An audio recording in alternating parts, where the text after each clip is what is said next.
The middle of May is a fun time in the NBA for multiple reasons. One, we just get some great basketball in the middle of the playoffs, still getting multiple games per day, but also getting to the point where there are very important games at this point. But also because all the fans of the teams that aren't in the playoffs, they're dreaming of the offseason. They're dreaming up big trades that can get their team into contention for the next season. And as teams disappoint in the playoffs, get eliminated, all of a sudden, star players may be becoming available. Teams want to shake things up.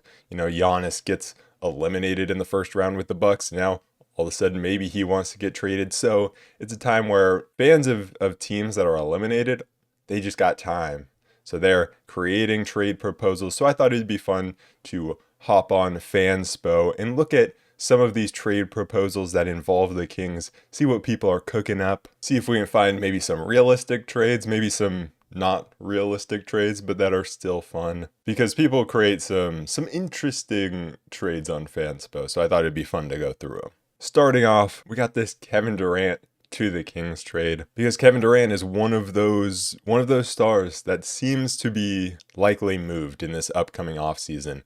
And so while the Kings probably are not the favorites to land Kevin Durant, you really never know because Kevin Durant's an interesting one. Just because of his age, because of him having one more year on his deal. And so there are plenty of teams that are kind of rumored with Kevin Durant, whether it be the Houston Rockets, the Warriors were this past trade deadline, but then they win and got Jimmy Butler. And there are obviously like a bunch of teams that could want Kevin Durant, but the question with Kevin Durant is, at this point is, well, you're trading for a pretty old player now. Can he still be the number one player on a championship team, the number one scorer on a championship team? And so the Kings are not the favorites in terms of assets, but here you have Zach LaVine, Devin Carter, 2 first-round picks going to the Suns. You have the Kings getting Kevin Durant, the Nets included as a third team. And so does this make sense for the Suns to get Zach LaVine and Devin Booker, pair them up? Maybe not. Zach LaVine, Devin Booker, Bradley Beal, maybe that doesn't make a lot of sense. Could you replace Zach LaVine with Domantas Sabonis here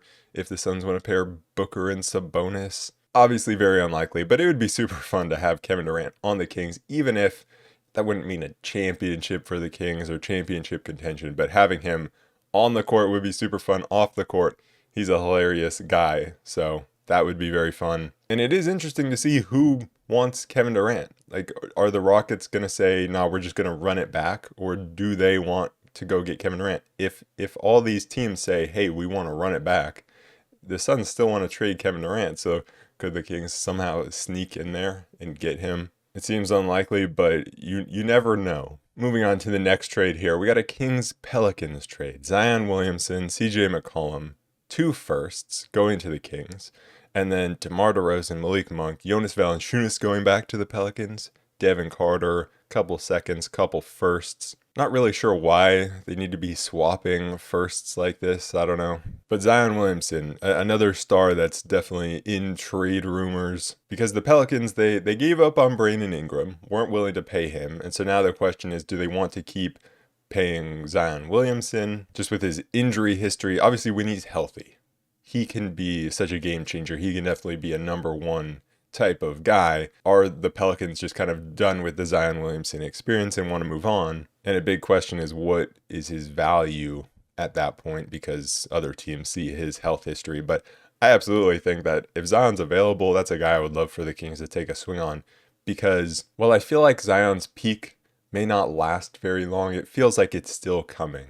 It feels like he's going to have a stretch of a couple of years, Joel Embiid-esque years, where he's absolutely dominant. Maybe not MVP level dominant, but I feel like similar to Joel Embiid, where he has those few years of just being absolutely dominant. And then you're also bringing in CJ McCollum to solve your point guard problem, I guess. But pairing Zion with Sabonis would be interesting too, just massive dudes in the paint. Still not much defense would be played on the Kings in this scenario, but that would no doubt be fun, having Zion on the Kings. And another trade that came up just because of the last one, I wanted to look at this one. It's just CJ McCollum to the Kings for DeMar DeRozan, and there's a first round pick. I don't know why that would be in this trade, but CJ McCollum is not a guy who I thought of as a solution for the Kings, but it it could be a solution at point guard for the Kings. And if the Kings were to go get CJ McCollum, they would just be assembling the team of all of the Pelicans players that killed them in the past. CJ McCollum, an absolute Kings killer because the Kings didn't draft him. And then you have Jonas Valanciunas, who's like the Sabonis kryptonite. So really next we would just need Dyson Daniels, and then the team would be absolutely set. Dyson Daniels caused De'Aaron Fox so many problems when Fox was here. I feel like those are kind of the three Kings killers: McCollum, Daniels, and Valanciunas from that Pelicans team. But McCollum is a guy on an expiring deal, so it could be an option for the Kings as a point guard. And one thing I've really noticed is people love putting Pelicans players on the Kings. Here we have DeJounte Murray. I mean, that's another option at point guard. This would really be if the Pelicans just want to move off of DeJounte Murray's contract because of injury and just be done with that whole scenario. But I doubt they would want to do that just because of the assets they gave up for DeJounte. But people seem to know that the Kings need a point guard, so they're trying to get CJ there, they're trying to get DeJounte there. And I don't hate the idea of DeJounte Murray on the Kings, especially if he could get back to where he once was defensively. Then there just aren't many point guards with the type of size that can defend that the Kings really need. And so if DeJounte could be that type of guy, I mean, that would be perfect. And now we move into a Jrue Holiday to the Kings trade. There are so many Jrue Holiday trades. People really want to get him off of the Celtics because of the Celtics salary issues. So you have Jrue Holiday, you have Kristaps Porzingis, both moving off of the Celtics. Kristaps going to the Thunder. Tyler Hero and Isaiah Hartenstein going to the Celtics. Obviously Jrue Holiday going to the Kings. And then the Kings giving up Malik Monk, Keegan Murray, and a first for Jrue Holiday. Yeah, no thank you, right? That doesn't make any sense. I don't know why the Kings would be giving up all that value for a player who's aging and on just not a great contract in Jrue Holiday. But I do love Jrue Holiday.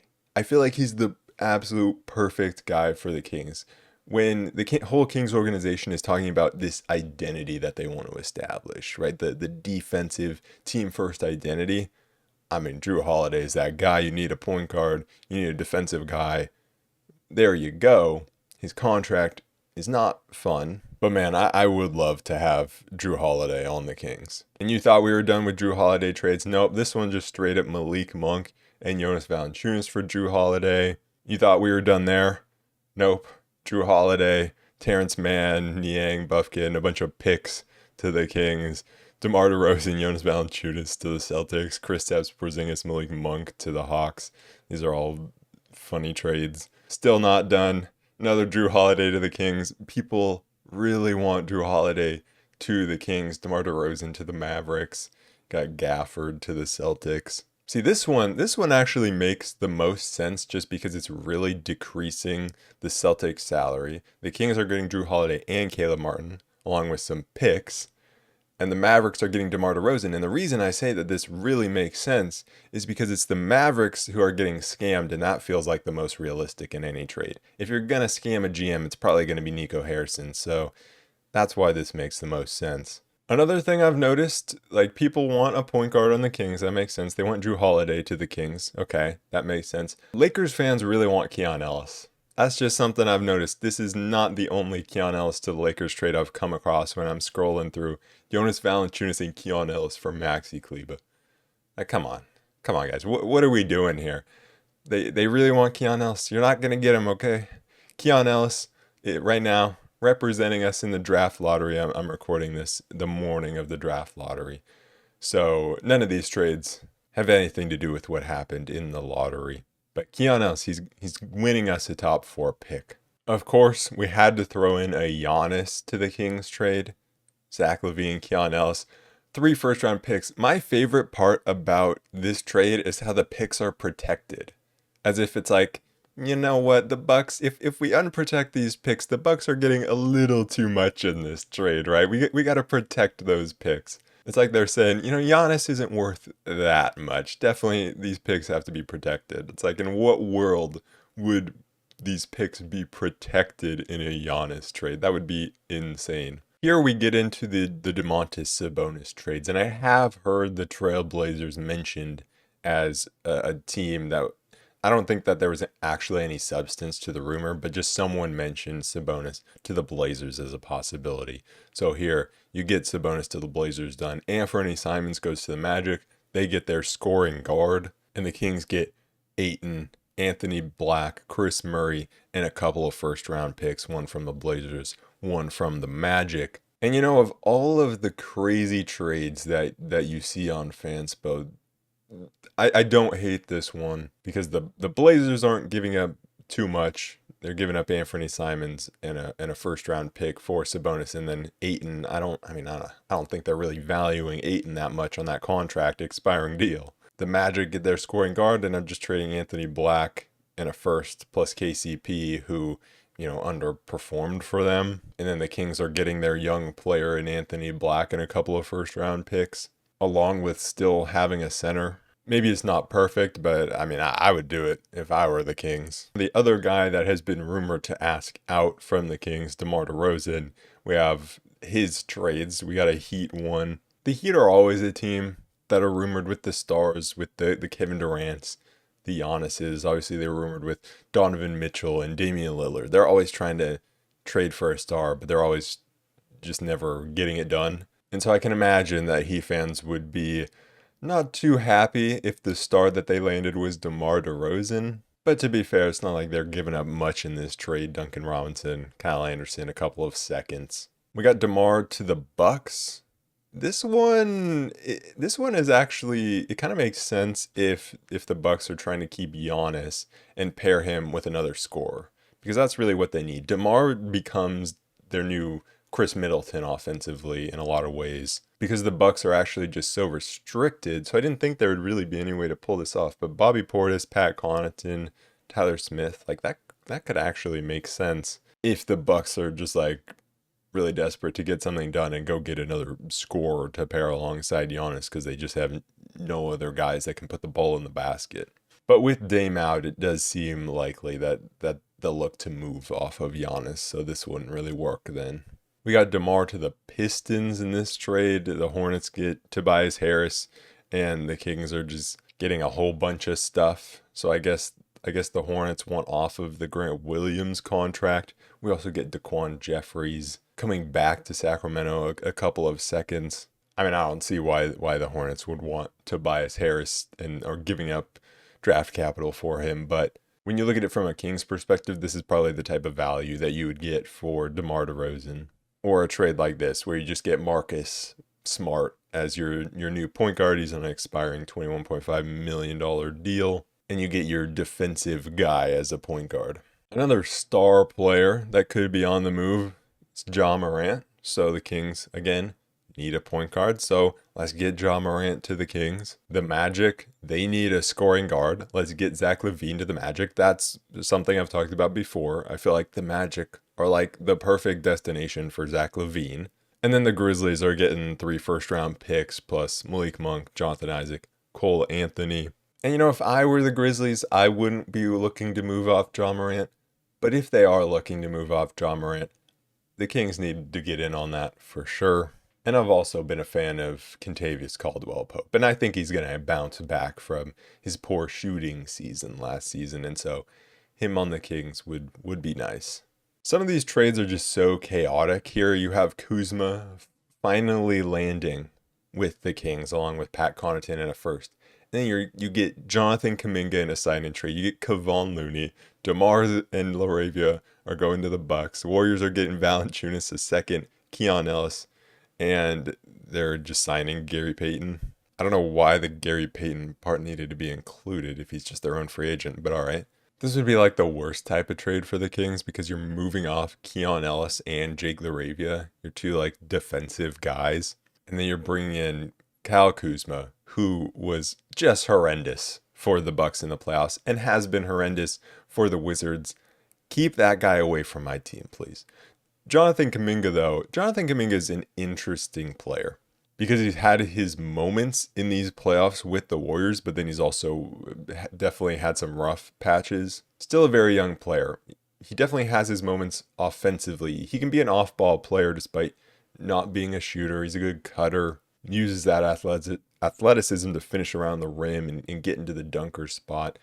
And defensively is where it feels like there's untapped potential with his athleticism, but he just gets lost and just doesn't seem like a smart defender right now. But maybe if he, I don't think he's going to be a star, even though the skill is there. It feels like he might be in an Aaron Gordon type position. And so it's like, can he become that type of defensive player that Aaron Gordon is, plus play his role offensively? But the thing is, I feel like there's a lot of players that you could say that about that don't really evolve into what Aaron Gordon is, which is why Aaron Gordon is so special and why he's getting so much praise these playoffs. But if the Kings were looking for high upside guys, I definitely wouldn't hate Jonathan Kuminga. Definitely not in this trade, but I wouldn't hate the Kings going after Jonathan Kuminga. Here we got a Sabonis trade to the Grizzlies. I've thought for such a long time that Jaren Jackson Jr. would be the perfect guy to pair with Sabonis. Jaren, a great shot blocker, not a good rebounder, likes to play on the perimeter offensively. Sabonis, the opposite in so many ways, and so they would work together well, I think. But sadly, in this scenario, they would be getting paired up on the Grizzlies, not the Kings. But I do think the Kings need to make some big trades, and so they need to find the teams that are kind of desperate for change while still wanting to win. And so maybe the Grizzlies are one of those teams that are desperate for change and just need to change up their core of players, but don't want to trade Ja, don't want to trade Jaren. You get in on Desmond Bane. This one is just straight up chaos. The Kings getting Jalen Johnson, Vooch, some other stuff. We get our own first round pick back. The Lakers get DeMar. The Warriors are getting nothing. They're just included as salary filler, I guess. The Hawks are getting Levine, and then you have to scroll down to get to the Bulls getting Sabonis and Dorian Finney-Smith. This doesn't make sense, but I just wanted to show it because I think it's funny that somehow they have Vucevic going to the Kings and Sabonis going to the Bulls. Those two guys getting swapped. I just think that's funny. This one, you got Zach LaVine going to the Pistons. And I think the Pistons are a destination that could possibly make sense of pairing Cade Cunningham with a shooter like Zach LaVine. Because I feel like the Pistons this past season kind of did it as a whole of Malik Beasley and Tobias Harris and Tim Hardaway Jr. But then maybe in the playoffs, you want more of a star player in that type of role. So that could be Zach LaVine. And then you get a little bit of draft capital to the Kings. You get Tobias Harris. Bogey comes back, and you get off the Zach LaVine money. And I have to include any Kings Bulls trade just because I'm like, what? Why are the Kings getting Vucevic, trading Valanciunas for Vucevic, pairing up Sabonis and Vooch, getting Javon Carter as well, just further amplifying the Sacramento Bulls. Here we got another one, Valanciunas for Lonzo Ball. Lonzo is a guy I've talked about that I could see on the Kings for sure. And at this point, I feel like the Kings just kind of need to go all in on the Sacramento Bulls. You just got to fully commit, see what happens. Now I like this. But to end it off, we got to show this one. I don't even know where do I put my face. This is what I need Scott Perry to do, all right? Coming in, let's go crazy. You're trading DeMar, Malik, Sabonis, a first round pick. I think there's more. Oh yeah, here's Zach LaVine getting traded. Oh, Keegan Murray apparently is getting traded here as well, I guess. And so the Kings bring in an entirely new team. You're bringing in Terry Rozier, Tobias Harris, Austin Reeves, Jared Vanderbilt, Gabe Vincent, Dalton Knecht, Noah Clowney, Marcus Sasser, Keon Johnson. You're bringing in, so Keegan's just getting signed here. And you're getting Day'Ron Sharpe as well. You're getting picks. Let's go. Let's get crazy here. And honestly, you can't even say that any of those were unrealistic. When Luka Doncic gets traded, you cannot say that any trade is truly unrealistic anymore. And the Kings could be looking to trade really anybody at this point, right? Anybody, Sabonis, DeMar, LaVine, Monk, anybody could be traded. So I always love looking on Fanspo, looking at what people are cooking up their stupid ideas. And I say they're stupid, but also the people who actually try, they create some good trades. It's hard to create trades of good value I feel like when you go on Fanspo and you try to create these like 3, 4 team trades, especially, you really gain some appreciation for the front offices that are trying to make these trades happen within all of like the financial restrictions. But I had a lot of fun going through these trades. Let me know which trade was your favorite. I think I know which one was my favorite. But anyways, that is it for this episode of the Roll Report. I will see you guys in the next one. Peace.